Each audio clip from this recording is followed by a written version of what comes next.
సికింద్రాబాద్ లోని doctor Narayana college of hotel management లో 100% job guarantee 966365 కాబట్టి మీరు కూడా కష్టపడ్డారు, రైతులు పోరాడారు, దేవుళ్ళు సహకరించారు. సార్ 5 సంవత్సరాల నుంచి ఏదైతే నిర్లక్ష్యానికి వదిలేశారో ఈ దాదాపు 80-90% కంప్లీట్ అయింది. అవి ఎక్కడ కూడా చెక్కు చెదరలా యాజ్ ఇట్ ఈస్ గా ఉంది. అంటే మన నిర్మాణం గానీ అంతా కూడా బాగానే ఉంది. అన్ని పూర్తి చేయడానికి దాని టైం బాండ్ పెట్టుకుంటారా? ఒక 3 years గానీ అలా పెట్టుకుని దానికి మీ సజెషన్ ఏంటి చెప్పండి. మిమ్మల్ని కూడా సజెషన్ సార్, అందరినీ సజెషన్ అడుగుతున్నాం. దాన్ని మీరు ఇచ్చే మంచి సూచనలు తీసుకొని ఆర్డర్ ఆఫ్ ప్రియారిటీ పెట్టి we will prepare action plan. Galla పెట్టి ఖాళీ అయిపోయింది, ట్రెజరీలో ఏమి లేదు, డబ్బులు లేదు, అప్పులు విపరీతంగా చేసేశారు. ఇవన్నీ వ్యూలో పెట్టుకుని ఏం చేయాలో స్టెప్ బై స్టెప్ వర్కౌట్ చేస్తాం. Mic media Sir, what is going to be fate of Rushikonda Beach Palace? What's going to be? Will it be quoted as a monument of corruption? That's what you want. What is your suggestion? You give me idea. Sir, you are the CM, sir. I am the CM. You are the citizen of. నువ్వు ఒక media responsibility ఉంది నీకు కూడా. నన్ను అడగడమే కాదు, నిన్ను కూడా చెప్పమంటున్నా. ఏం చేస్తే ఇలాంటి వాళ్ళని శాశ్వతంగా సమాజం నుంచి వెలేస్తామో అలాంటి ఆలోచించాలి. మీరు ఒకటి ఆలోచించండి, ఇక్కడ డబ్బులు లేవు. 500 కోట్ల రూపాయలతో రిషికొండ కొండను కొట్టేసి రిషికొండ అంటే ఏంటి? ఋషులు అక్కడ తపస్సులు చేసిన ప్రాంతం అది. అలాంటి కొండని ఎప్పటి నుంచి కూడా మనం చూసి ఇప్పుడైతే ఆధునికమైన పనిముట్లు ఇవన్నీ వచ్చాయి, కానీ ఒకప్పుడు విశాఖపట్నానికి వచ్చామంటే ఈ ఓడలు గాని ఇవన్నీ ఋషికొండను చూసి గుర్తుపట్టి విశాఖపట్నం వచ్చామనే పరిస్థితి ఉండేది. అలాంటి పవిత్రమైన కొండని ఎన్విరాన్మెంట్లకి విఘాతం కలిగించే విధంగా కొట్టేశారంటే మనం గుర్తుపెట్టుకోవాలి. దాని కూడా అన్ని తప్పుడు ఇచ్చారు. అవన్నీ మళ్ళీ నేను మాట్లాడతాం. Sir, what about Prajavedika? You have visited Prajavedika and saw the debris there.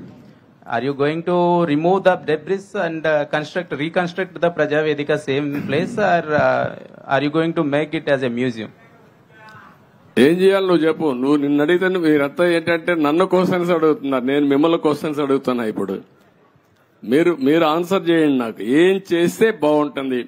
ఇప్పుడు మా మిత్రుడు ఇచ్చాడు శ్రీనివాస్ ఒక మాట. అమరావతి ఉద్యమం 1631 రోజులు, 1 + 6 + 3 + 1 11, అన్ని అంకులు కలిపితే జగన్కు వచ్చిన సీట్లు 11. అంటే 2 సరిపోయినాయి. ఇదే దేవుడు రాసిన స్క్రిప్టు, ఇది దేవుడి స్క్రిప్టు. అక్కడికి చాలలేదు. ఈ 11 ఇవ్వడం కూడా కరెక్టా లేదా చర్చ జరగాల్సిన అవసరం ఉంది. అందుకే నేను మిమ్మల్ని అందరినీ కోరుతున్నా. కొన్ని ఇక్కడ మాకు కూడా కొంతమంది ఇబ్బందులు వచ్చాయి. సరైన క్యాండిడేట్ నిలబడలేకపోయారు. నిలబడింది ఇక్కడ ప్రజలు ఎక్కడికక్కడ ముందుకు వచ్చి ఓట్లేశారు. కొన్ని సమస్యలు ఉన్నాయి. కానీ ఏదేమైనా ఇలాంటి వ్యక్తులు రాజకీయాలకు అర్హత ఉందా? ఇది చర్చ జరగాల్సిన అవసరం ఉంది ఈ రాష్ట్రంలో. Sir, people are confident that you can complete entire Amravati construction, complete the buildings and everything. That's why they gave good verdict. They gave good verdict. Majority of the seats, 161 seats like that. Majority ఇస్తే అయిపోయింది వాడి పని. మీ పని అయిపోయిందా? Yes, sir. We are confident that you can build. No, you are confident. ఎట్లా build చేయాలో కూడా ఆలోచనలు ఇవ్వండి అందరూ కూడా. సార్ ఇప్పటికీ రాజధాని నిర్మాణానికి అమరావతిని నిర్మించలేదు. ఈ రోజు మీరు మొత్తం విజిట్ చేశారు కదా సార్, అప్రాక్సిమేట్లీ దీని నిర్మాణానికి ఎంత ఖర్చు అవుతుంది? మీరు ఎన్ని రోజుల్లో చేస్తారు? ఇప్పుడు నిన్ను అడగాలి నేను క్వశ్చన్. నేను నియమిస్తే నువ్వు ఎట్టగడతావు చెప్పని అడగాలి నేను ఇప్పుడు. కాబట్టి క్వశ్చన్ అడగడం చాలా ఈజీ, కానీ ఆలోచించి చెప్పడం చాలా కష్టం. నేను ఇంతవరకు ఎంత డబ్బులుంది ఖజానాలో తెలియదు. నిన్నే నేను చూసా. ఆఫ్ బారోయింగ్, ఆన్ బారోయింగ్ 2 ఉన్నాయి. కొన్ని లెక్కలు చూపించి బారో చేశారు, కొన్ని లెక్కలు చూపించకుండా బారో చేశారు. మద్యం కూడా రాబోయే రోజుల్లో వచ్చే ఆదాయాన్ని తాకట్టు పెట్టి బారో చేశారు. అది కూడా ఎంత బారో చేశారు ఇంకా ఎతకాలి. ఇవన్నీ ఒక్కొక్క ఎక్కడెక్కడ ఉన్నాయో మనకే తెలియదు.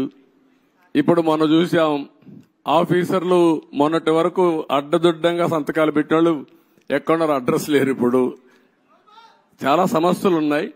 బట్ ప్రజలు ఇచ్చినటువంటి మ్యాండేట్ చాలా స్పష్టంగా ఇచ్చారు. చాలా మంది నన్ను అడిగారు ఒక మాట, ఇలాంటి క్లిష్టమైన పరిస్థితుల్లో మీరు ఏం చేయగలుగుతారని అడిగారు. ఎలక్షన్ల ముందు కూడా నేను ఒకటే చెప్పాను, ఏం చేస్తారని మీరు అడుగుతున్నారు. నేను పారిపోవడానికి సిద్ధంగా లేను, ఫేస్ చేస్తా. తప్పకుండా మళ్లీ రాష్ట్రాన్ని పూర్వ వైభవం తేవడం కోసం పునర్నిర్మాణం వైపు ముందుకు పోతానని చెప్పా.